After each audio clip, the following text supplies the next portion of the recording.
My name is Pedro. For 38 years, I led what many would consider a prosperous life. I am a criminal attorney renowned for handling intricate and occasionally contentious cases. My image graced magazine covers, I received accolades in courtrooms, and I earned far more than I could ever spend.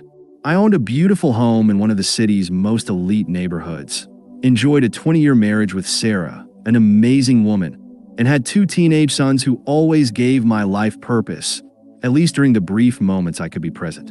My enthusiasm for the legal field started early, inspired by my father, who served as a judge. He often told me, "Alexander, justice isn't about what people desire, but what they require." These words profoundly influenced me, yet over time, I've come to understand that I might have deviated from their original intent. In June 2024, my professional life peaked when I represented a client in a prominent case accused of a terrible crime. Defying all expectations, I secured a victory. I exited the courtroom celebrated as a brilliant lawyer, but internally something felt off. It wasn't the triumph itself that troubled me. It was the price I paid. I was aware that the person I defended was likely guilty, but the legal system permitted me to exploit a technicality. That one felt like a flawed accolade, yet I suppressed the unease. After all, I was fulfilling my duty, right? And if I hadn't stood by him, allowing the law to fail without an attempt would have been even worse. That very evening, Sarah attempted to celebrate with me. She cooked a lovely dinner, but whenever I glanced at her or the children, I was too occupied with replying to emails, taking phone calls, and organizing the next case. I could sense her disappointment, yet I dismissed it. I'm creating something wonderful for us, I convinced myself, and in truth, I was accomplishing just that. A few days later, an incident occurred that transformed everything. It was a typical morning at the office. The team was assembled, strategizing, and I felt the exhilaration that always accompanies working on a major case. Out of nowhere, there was a creak, an unusual noise from the ceiling. Before I could respond, the massive chandelier adorning the main area came crashing down. Everything unfolded in slow motion. The weight of the descending object, my co-worker's screams, the collision. I only had a moment to think, "This is it, it's all over," before I regained consciousness. Everything seemed wrong. It wasn't the hospital or the office. I was in a place that defied any logical description. The air was dense and heavy, as if I were breathing hot smoke. Around me, I saw rivers of lava cutting through the ground, emitting a reddish-orange glow that barely illuminated enough to reveal the terror surrounding me. The landscape seemed alive, pulsating with an energy I couldn't understand. The sound was the worst, screams coming from all directions, echoing like a chorus of eternal agony. It was impossible to distinguish individual voices. It was as if the place itself was screaming. I tried to move, but each step felt heavier than the last, as if something was pulling me down. The sensation was suffocating. There was no wind, only intense heat and the acrid smell of sulfur, as if the air was impregnated with decay. As I moved forward, I began to notice shapes in the shadows. They weren't human, at least not entirely. They were deformed creatures, as if something had distorted their original forms. Some were crawling, others simply stood still, staring at me with eyes that glowed like burning coals. Even without saying a word, their presence was oppressive, as if they were judging my existence and knew something about me that I didn't even understand. I tried to speak, to shout for help, but my voice wouldn't come out. It was as if my throat was trapped, unable to produce sound. That forced silence made me feel even smaller and more powerless. The only sound from me was my hesitant steps on the rough ground. Suddenly, I felt something non-physical, but as real as anything else, as if something was watching me. Something bigger, older, and much darker than those creatures. I couldn't see it, but I could feel it, a shadow that didn't need a form to be terrifying. It was as if the entire place was alive and aware of my presence. This feeling of being watched made me realize something horrifying. Hell wasn't just a place. It seemed to be an extension of the soul, a manifestation of the worst someone could carry within themselves: guilt, mistakes, wrong decisions. Everything seemed reflected in that horrible setting. And if this was the result of my own actions, if I had created it myself. As I tried to process these ideas, something moved toward me. It was a larger creature than the others, crawling slowly but with a clear purpose. Its black eyes shone in the darkness, and its mouth opened into a twisted smile. I wanted to run, but my legs wouldn't obey. The only thing I could do was stand still, waiting for the inevitable. As it was about to reach me, I heard a different sound, a rhythm almost like distant footsteps. The creatures around me recoiled slightly, but the terror in their eyes only increased. Something was approaching, something even worse. What if it was hell itself coming to claim me? It was then I realized I was in a place where no one would come to save me. Or was there something or someone who could still intervene? As I walked through the dense darkness, trying to reach some point of light or meaning in the place, I was drawn to a different area. The heat seemed to intensify, and the sound of screams became even more shrill, as if the very space around me was contracting, trying to suffocate me. Suddenly, I saw something standing out on the horizon, a platform similar to a pulpit surrounded by restless shadows. The structure seemed to be made of bones and molten stone, and its surface was covered with markings that glowed with a pulsating red light. As I approached, I distinguished a figure kneeling at the center of the platform, chained and bent as if carrying a weight no human could bear. When I was close enough, I recognized the face. It was impossible to forget. Wade Wilson. Wade was a brutal serial killer who had been in the news across the country years ago. He not only took lives, but seemed to find pleasure in doing so. I remembered following the case with fascination during my law school years. His actions had been so impactful that he was almost treated as a living legend until he was captured and convicted. Now, there he was, or what was left of him. Wade's appearance was disturbing. His skin was cracked with fissures that glowed like magma. His eyes were as black as the surrounding darkness, and his mouth seemed incapable of forming a smile or any expression of relief. He whimpered, but his groans had a strange tone, like malformed words. Suddenly, he lifted his head, and his eyes met mine. For a moment, I felt as if my entire body had frozen. His voice came out dragged, almost as if it cost him to speak. "You know who I am, right?" he said with a tone of desperation mixed with something darker. I nodded, though my throat was too dry to respond. Wade chuckled, a harsh sound that reverberated across the platform. "Naturally, you're aware. Everyone was aware. He had his fame, but now he's forgotten. Only I remain." He went on, recounting the offenses he had perpetrated, yet his tone lacked any semblance of pride. Each admission felt like a blade piercing his heart. "They're here with me," he declared, gesturing toward the emptiness surrounding him. The whispers, the visages. Every single one of them. I witnessed what I did to them every time I shut my eyes. I yearned to avert my gaze, but I couldn't. It was as though something compelled me to watch. Wade appeared ensnared in an unending loop of anguish, re-experiencing the dreadful deeds he had carried out, but this time serving as both observer and casualty. "Do you believe you're superior to me?" he questioned, staring straight at me. His tone grew stern. "You've made choices too, choices that have harmed others. You might not realize it yet, but you're closer to me than you imagine." His words struck me like a heavy blow. I felt the urge to counter him, to declare his accusations false.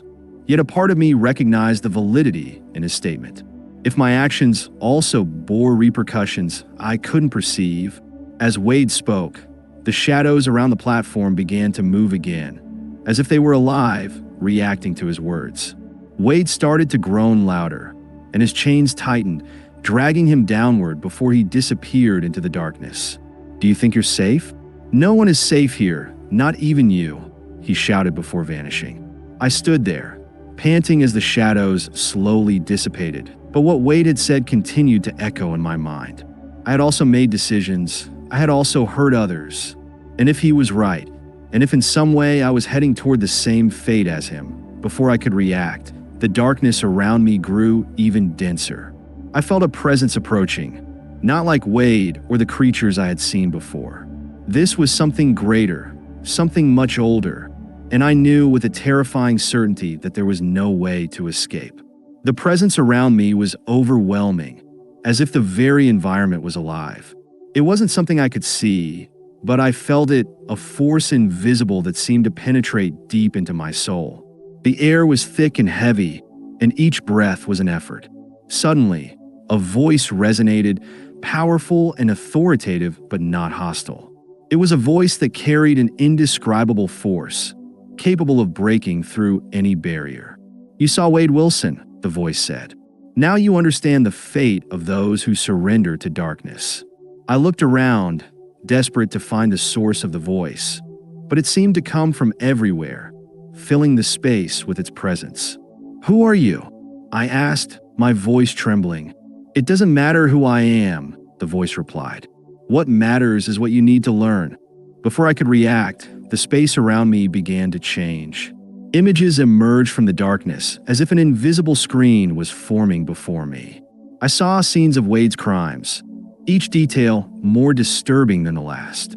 But what impacted me most was something deeper, the pleasure he felt in causing suffering. Each horrendous act was reflected as a mark on his soul, an eternal scar. "Those who choose destruction," the voice continued, "not only drive others away from the light, but also destroy themselves. Hell is not just a place. It is a reflection of the state of their souls." Those words penetrated me like a truth I never wanted to face. Hell wasn't an arbitrary punishment. It was a consequence.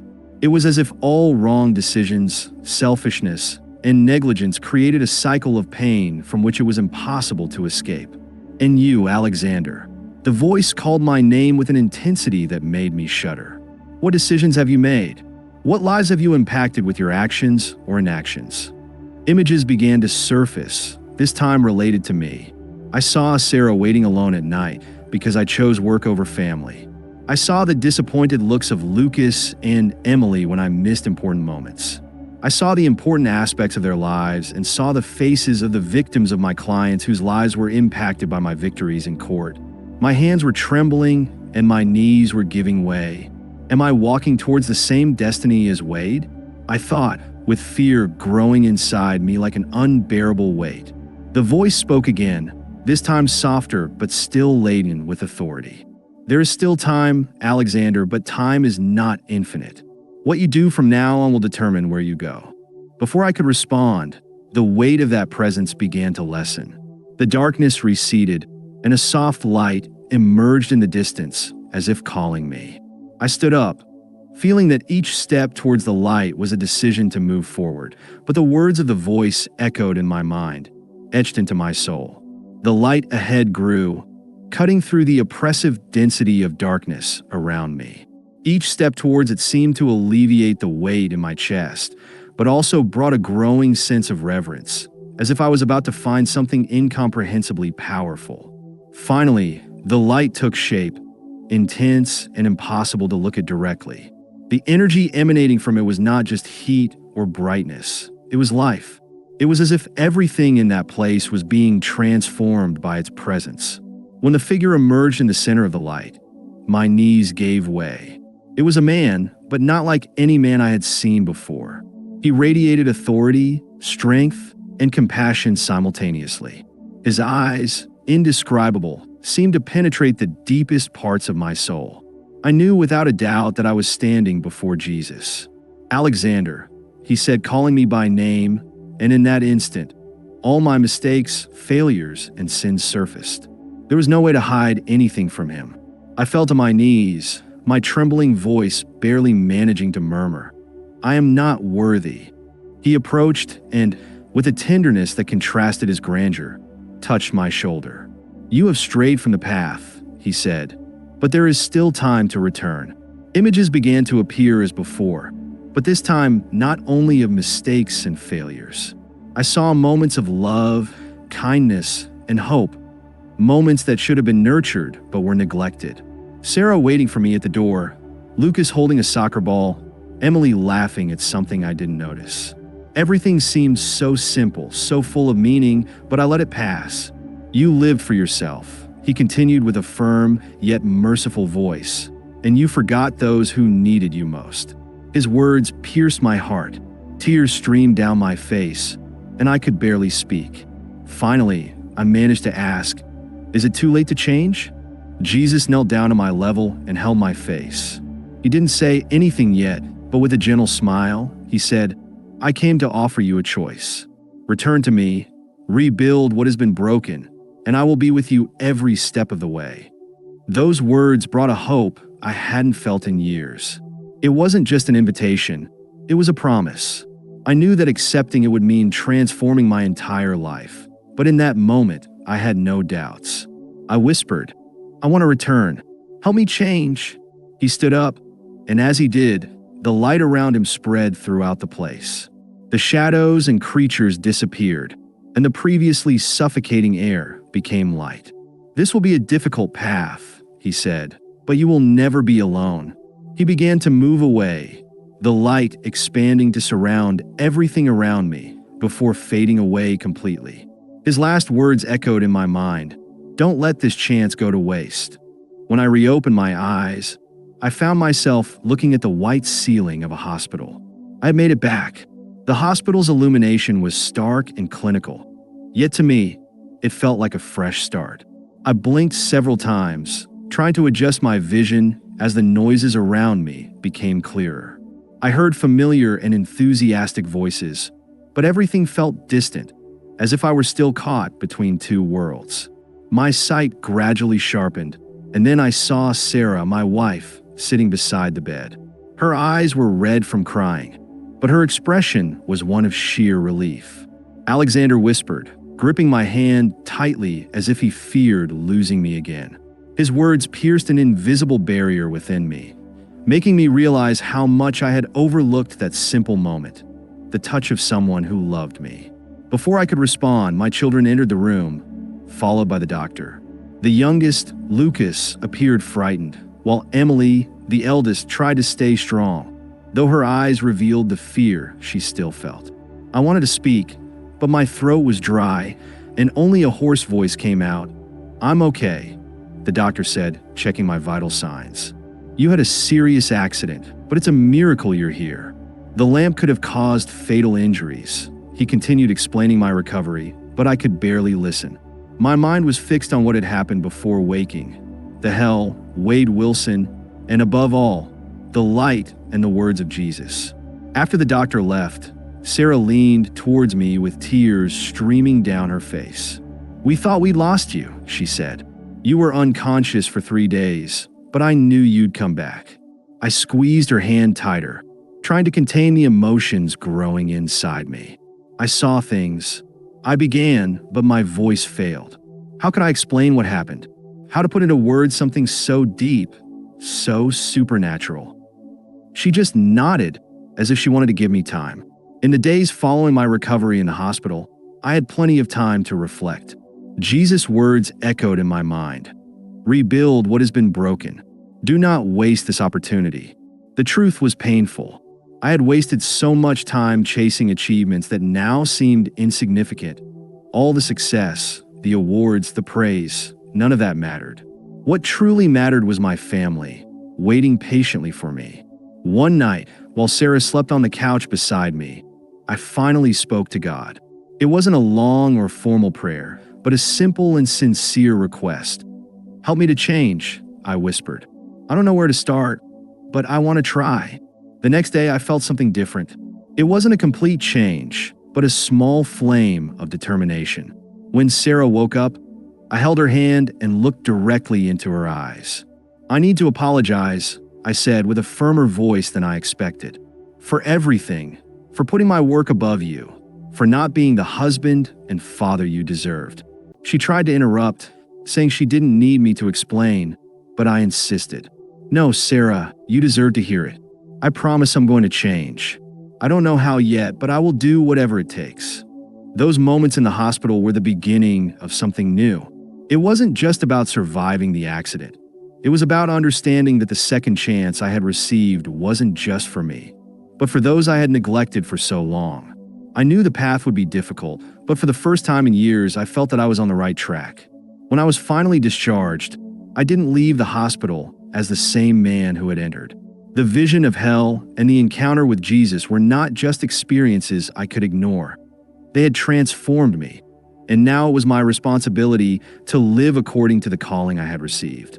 As I left in a wheelchair, surrounded by my family, I took a deep breath.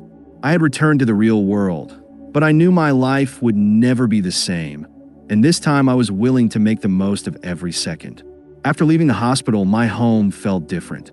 It wasn't that the furniture or decoration had changed, but my way of seeing everything was new. Every detail, from the old photos on the wall to the sound of my children's soft laughter in the hallway, seemed to pulse with a meaning I had previously ignored. I couldn't help but feel that I had lost so much time with them, time that would never return.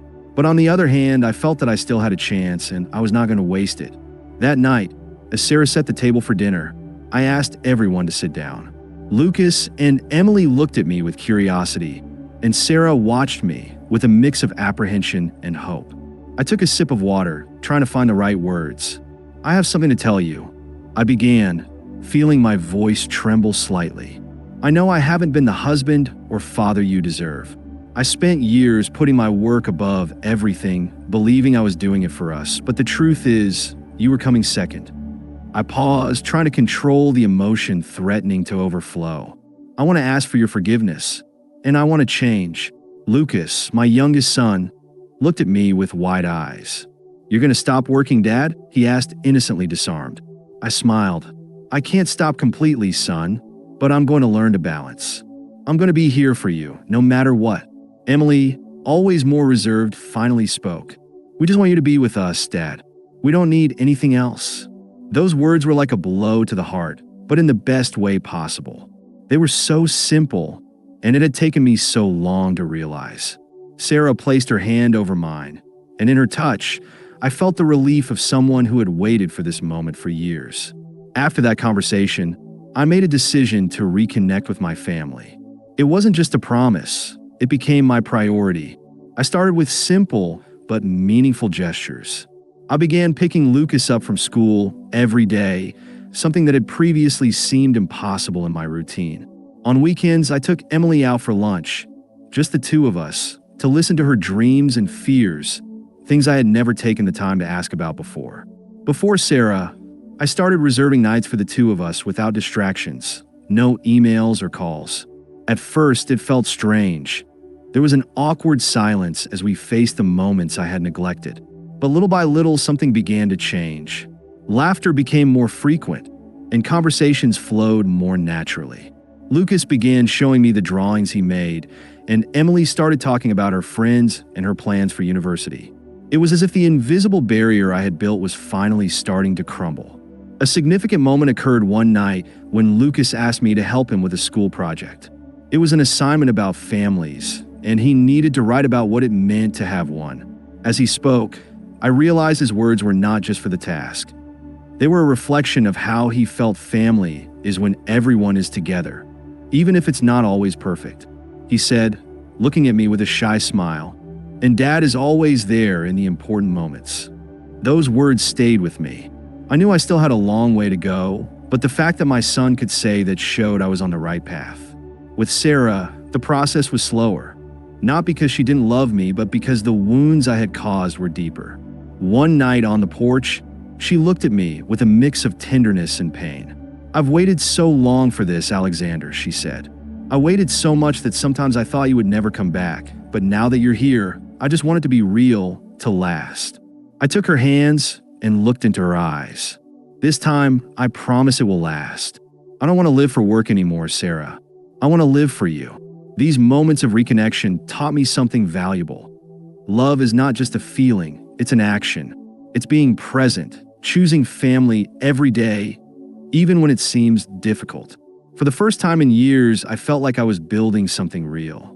It wasn't perfect, but it was true, and that was enough. As I reconnected with my family, I realized my transformation wasn't just for me. The experiences I lived through, the hell, the meeting with Jesus, the call to change were much bigger than my own story. It was as if something was pushing me to speak, to share. Although the idea of opening my life that way terrified me, fearing judgment and disbelief, I knew deep down it was right. My first opportunity to testify came at the local church where Sarah and the children had started attending regularly. While I was in the hospital, the pastor, a kind and straightforward man named Daniel, approached me after a service. "Alexander, your family has shared a bit about what you've been through," he said as he greeted me. "I believe God wants to use your story to touch other lives." I remained silent, trying to find the right words. Part of me wanted to reject it, to run from that responsibility, but something inside knew it was right. I knew I had to do it.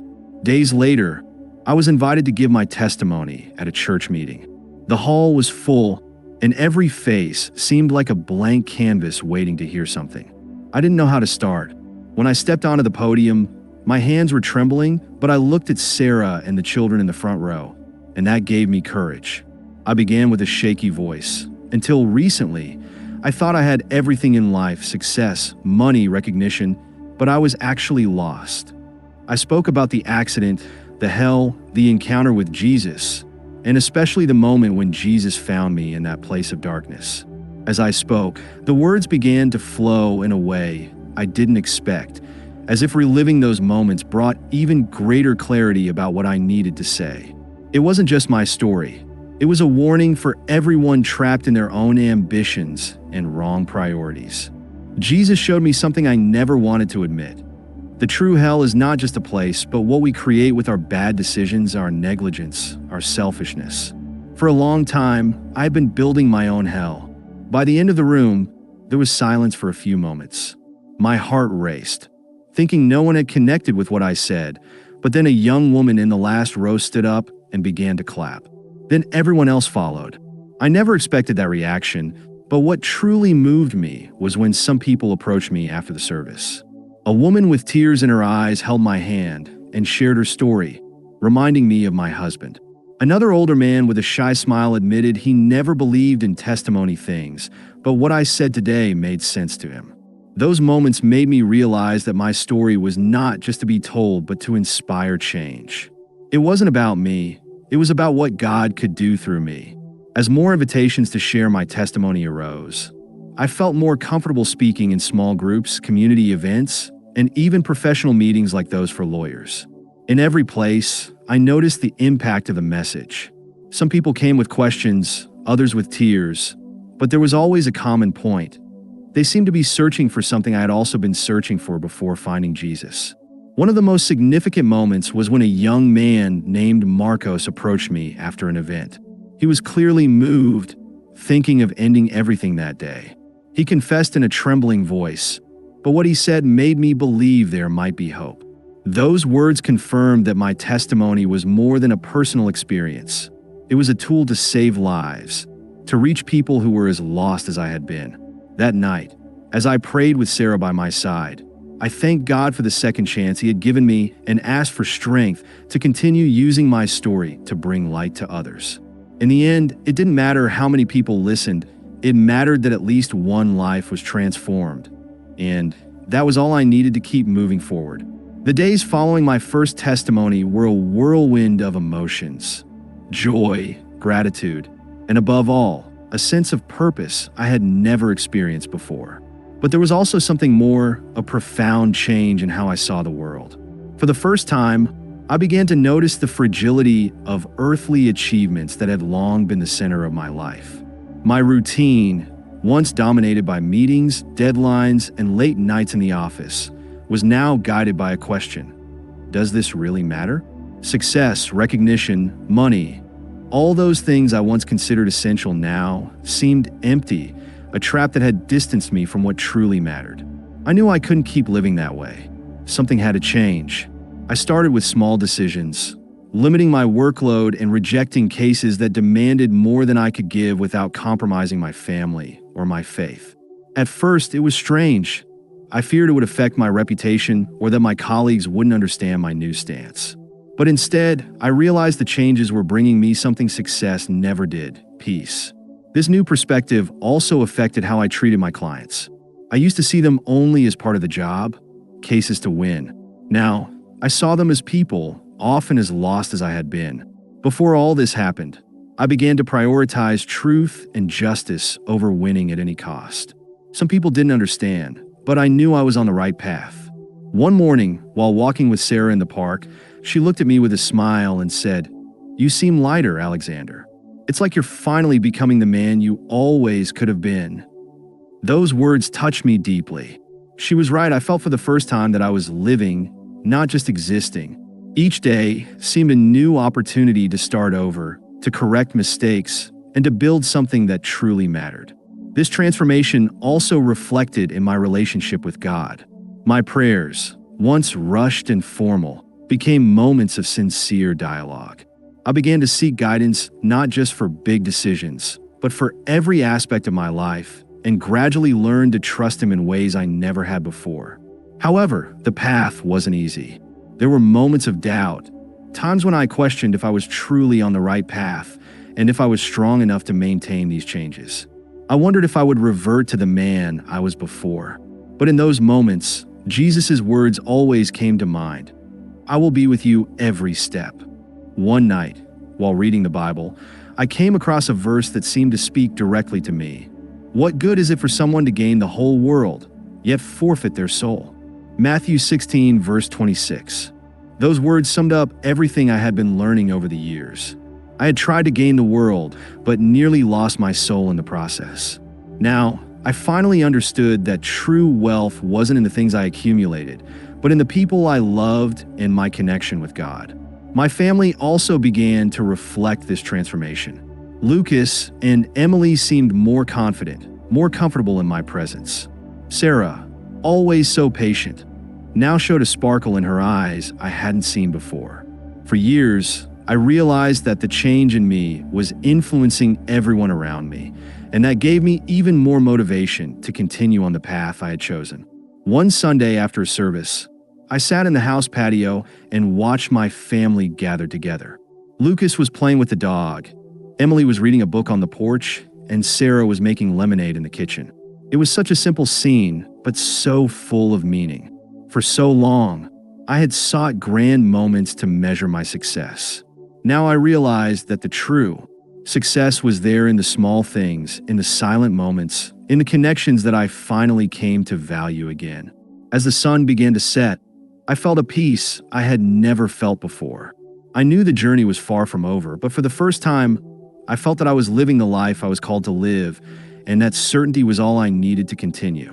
The transformation in my life was not just a personal journey. It became a calling to impact others. I knew that what I experienced was not just for me. The experience in hell, the encounter with Jesus, and the second chance I received were parts of a much bigger message.